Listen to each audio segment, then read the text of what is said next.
Retórica de Aristóteles, livro 2, parte 13.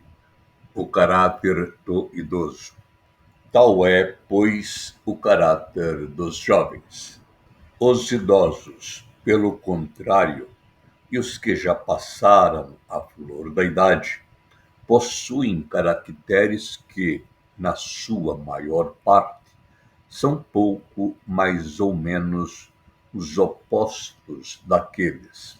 O fato de terem vivido muitos anos, de terem sido enganados e cometido faltas em diversas ocasiões, e ainda porque, por via de regra, aquilo que fazem é insignificante, em tudo avançam com cautela e em tudo dizem menos do que convém.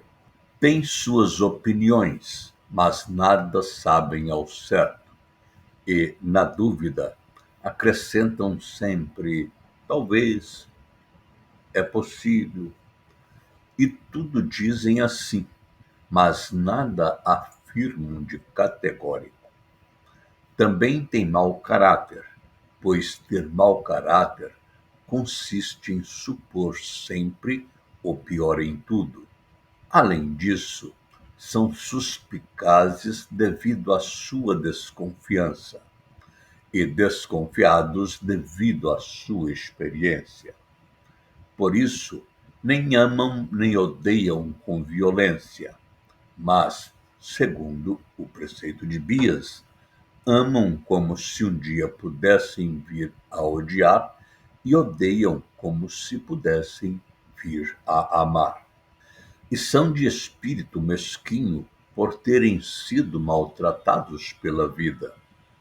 Por isso, não aspiram a nada de grande nem de extraordinário, só ao que é indispensável à vida.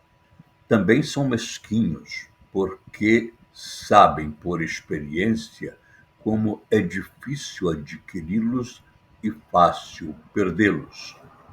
São cobardes e propensos a recear tudo, pois as suas disposições são contrárias às dos jovens. São frios, ao passo que os jovens são ardentes, de modo que a velhice abre o caminho à timidez, tendo em conta que o medo é uma espécie de resfriado.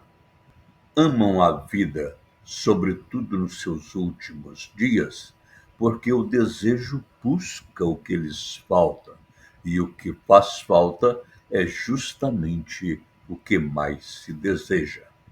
São mais egoístas do que o necessário, o que representa também uma certa pequenez de espírito.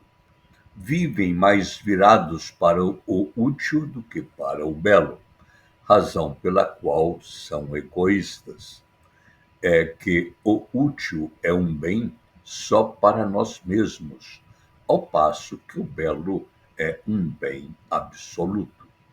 Os velhos são mais impudicos do que pudicos, e porque não têm na mesma consideração o belo e o conveniente, não fazem grande caso da opinião pública.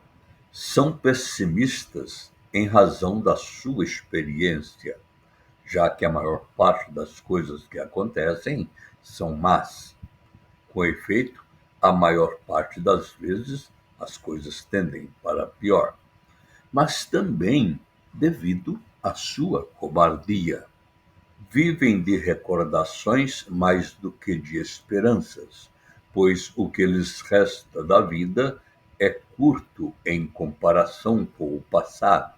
Ora, a esperança reside no futuro e a recordação assenta no passado. Esta é também uma das razões pelas quais são tão faladores, já que passam a vida a falar de coisas passadas e sentem prazer em recordar. Os acessos de cólera são agudos, mas frágeis, e Quanto aos seus desejos, uns já os abandonaram, outros são fracos. Por conseguinte, nem são propensos aos desejos, nem procuram satisfazê-los, mas agem segundo o seu interesse. Esta é a razão pela qual os que atingem a velhice parecem moderados.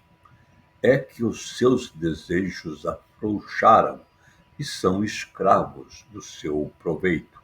Vivem mais segundo princípios calculistas do que segundo o caráter. O calculismo depende das conveniências, ao passo que o caráter depende da virtude. Os idosos também são compassivos, mas não pelas mesmas razões que os jovens. Estes são compassivos por humanidade, aqueles por fraqueza. Com efeito, em tudo veem um mal que os ameaça, fato que, como vimos, os inclina à compaixão. Por isso andam sempre a queixar-se, não gostam de brincadeiras, nem de rir. É que gostar de se lamentar é o contrário de gostar de rir. Tais são, pois, os caracteres dos jovens e dos velhos.